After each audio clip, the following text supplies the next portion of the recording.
안녕하십니까. 멸종위기 1급 토종문화심리학자 한민입니다. 반갑습니다.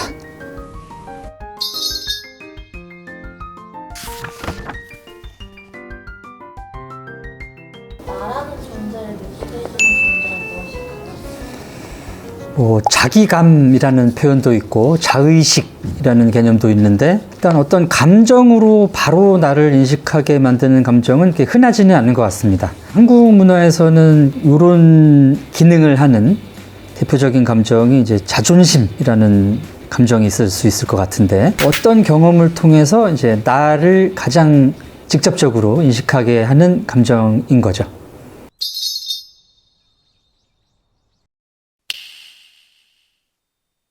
자존감의 출발이 될 수는 있을 것 같습니다. 감정 자체가 나를 인식하고 이해하는 데 도움이 굉장히 되기 때문에 자신의 감정을 인식하면서 나다운 행동을 할 수 있는 계기가 될 수 있죠.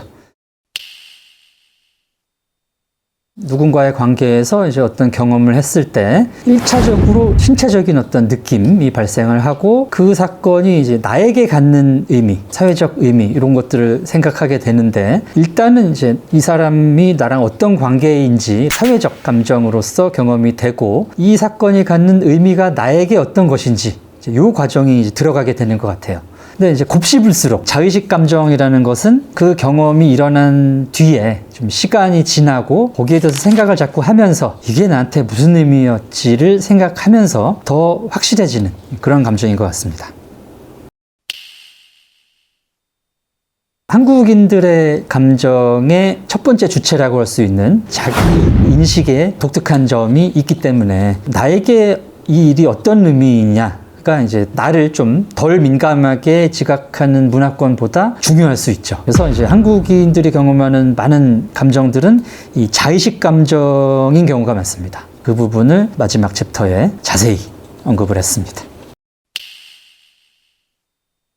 자존심이라는 것은 이제 한국의 문화적 개념입니다. 그렇기 때문에 이제 오랜 시간 동안 역사 속에서 한국인들에게 경험 체계로 만들어진 감정이죠. 그렇기 때문에 긍정적인 부분도 있고 부정적인 부분도 있는 겁니다. 그래서 보통 이제 자존심이라는 감정을 사용하는 맥락이 자존심 상해라는 식으로 경험이 됩니다. 자존심이라는 게 있고, 이게 지금 내가 경험한 사건으로 인해서 그게 상했다라는 거죠. 그래서 이것은 상당히 분노 같은 감정으로 경험이 되는데, 그것은 이제 그 이전의 한국인들이 나를, 이 자존심을 굉장히 높은 단계로 유지하고 있다 라는 것을 의미하는 거죠. 근데 높게 잘 유지가 되고 있었는데 지금 이 사건 때문에 이게 상했다, 상처를 입었다라는 거잖아요. 그래서 여기서 많은 행동들이 나오는데, 워낙에 나에게 있어서 중요한 그런 가치를 누군가가 상하게 만든 것이기 때문에 그 대상에 대한 공격으로 나갈 수가 있어요. 또 앞뒤 안 가리고 관계를 망가뜨릴 수도 있고, 그렇기 때문에 이제 자존심이라는 게 한국 문화에서 상당히 걸림돌이 되어왔던 측면도 적지 않습니다. 그러나 이 동기 자체는 나의 존엄성을 지키려는 동기거든요. 존엄성이라는 거는 뭐 이제 값싸게 뭐 누가 내 옷 입은 거 가지고 뭐라고 그래서 따귀를 때렸다, 이런 식으로 되게 미성숙하게 나올 수도 있지만, 내가 추구하는 가치를 굉장히 숭고하게 지키는데도 필요한 게 자존심이거든요. 자존심 자체가 뭐 긍정적이고 부정적인 걸로 바로 해석되기보다는 누군가의 어떤 의미를 갖는 자존심이냐, 요걸 이제 먼저 보는 게 중요할 것 같고, 자존심 자체는 일단 자기 존엄을 지키려는 동기, 이렇게 보시면 좋을 것 같습니다. 네.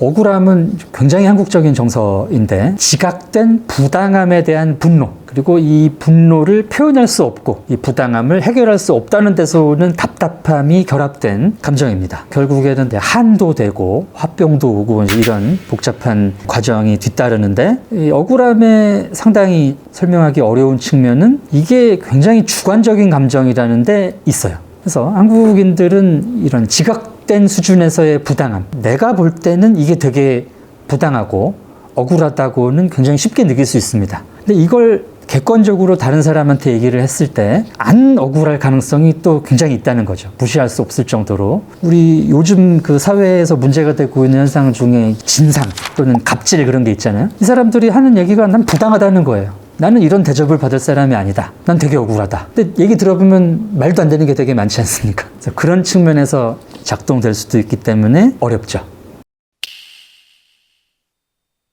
부끄러움이 이제 한국 문화에서는 두 가지 측면이 다 있는데, 도덕적 또는 사회적 기준에 내가 맞지 않는다는 데서 오는 이런 부끄러움, 수치라고 보통 번역이 되고요. 또 하나는 이제 사회적 맥락에서 누가 내가 뭐 하는 걸 볼 때 이제 부끄럽다, 이제 샤이 쪽에 가까운 부끄러움이 있습니다. 근데 우리말에는 이걸 두 개를 크게 구분하지는 않는데, 두 가지가 사실은 다 나를 성장시킬 수 있죠. 내가 사회적인 어떤 기준 또는 내가 생각하는 나의 이미지에 부족하다, 그럼 굉장히 부끄러워요. 그러면서 그 괴리를 메꾸기 위해서 되게 노력을 하겠죠. 그걸 알려고 할 것이고, 사회적인 샤이에 가까운 부끄러움이라고 해도 내가 뭐 그 발표국 아무것도 아닌데 이렇게까지 부끄럽다는 게 부끄럽다 라고 이제 자의식적으로 다시 한번 이걸 생각하면은 발표 연습을 한다든가 사회적 맥락에서 좀 더 그 기술을 연마하는 쪽으로 나를 성장시킬 수 있죠. 그래서 뭐 도덕적으로, 사회적으로 기준에 도달하기 위한 동기를 주는 감정입니다. 죄책감은 이제 명확한 사회적 규범이 있고, 그 규범을 내가 어겼을 때 이걸 어떻게 보상해야 되지? 약간 이런 책임감까지 동반하는 감정이에요. 그래서 죄책감을 느낀다는 것은 자기가 한 일이 어긋난다는 것을 알 수 있고, 그것을 보상하겠다는 책임감을 느낄 수 있다는 것을 반영하죠. 그래서 죄책감은 꼭 사람들이 느낄 수 있어야 되는 감정입니다. 죄책감을 느끼지 못하는 사람한테 처벌을 하는 것은 별로 의미가 없죠. 반성에는 이런 죄책감을 느끼는 게 이제 전제가 돼야 되는 겁니다. 일단 실망감이라는 감정 자체는 기대에서 오는 감정입니다. 상대방에 대한 것일 수도 있고, 서운함이나 섭섭함으로 경험되고 또 표현이 되기도 하고요. 신뢰를 내가 하는 상대가 내 기대를 충족하지 못했을 때 신뢰의 붕괴하고도 연결이 될 수 있죠. 그래서 그 경우는 이제 더 실망감이 커지고 관계를 다시 재정립하거나 아니면 관계를 끊으려는 행동이 나올 수 있습니다.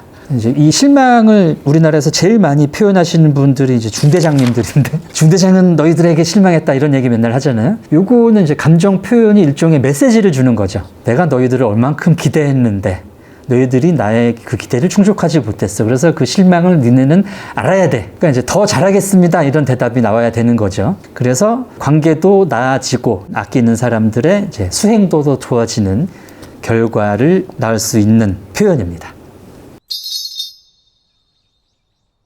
짧게 몇 번에 걸쳐서 말씀드렸는데요. 이 책은 한국인들의 우리가 경험하는 감정에 대한 내용입니다. 내가 감정이라고 인식하지 않았던 것들도 감정일 수 있구나. 저 사람이 표현하는 것이 감정이라고 나는 생각해 본 적이 없는데 저것이 메시지를 담고 있구나. 그 메시지를 나한테 저렇게 전달할 때는 저 사람은 어떤 감정을 느끼고 있겠구나라는 것을 종합적으로 생각해 보실 수 있는 책인 것 같고요. 그렇기 때문에 뭐 나를 이해하시려는 분들 또는 상대방을 이해하시려는 분들에게 반드시 필요한 그런 책이 아닌가 싶습니다.